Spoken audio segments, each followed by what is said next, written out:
انتيش بالك فتره عماله تقولي طلقني طلقني طلقني. حسبي الله ونعم الوكيل فيه. الفيلم ده بيبدأ بالطلاق، ودي كانت فرصة لفيلم إنساني قوي جدا، لأن الطلاق مش بيأثر على الراجل زي الست فجأة بتشيل حياة كاملة لوحدها، والأمومة بتبقى مسؤولية من غير شريك.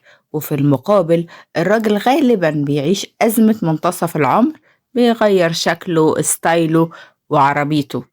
فكرة حقيقية وواقعية، وكان ممكن تبقى فيلم لوحدها، لكن للأسف الفيلم فتح الفكرة وقفلها على طول، وبعد كده اتحول لمغامرات للبحث عن فلوسهم، كوميديا محفوظة، مواقف متوقعة، والرهان كله كان على كاريزما النجوم. الأداء مش موظف صح، الزعيق بيحل محل الكتابة، وفي مقارنة صعبة مع محمود عبد العزيز، مقارنة مش في صالح الفيلم ولا في صالح بطل الفيلم. في النهاية طلقني كان عنده فكرة حقيقية، لكنه اختار الطريق الأسهل. فيلم ضيع فرصة كانت ممكن تبقى صادقة وقريبة من ناس كتير قوي.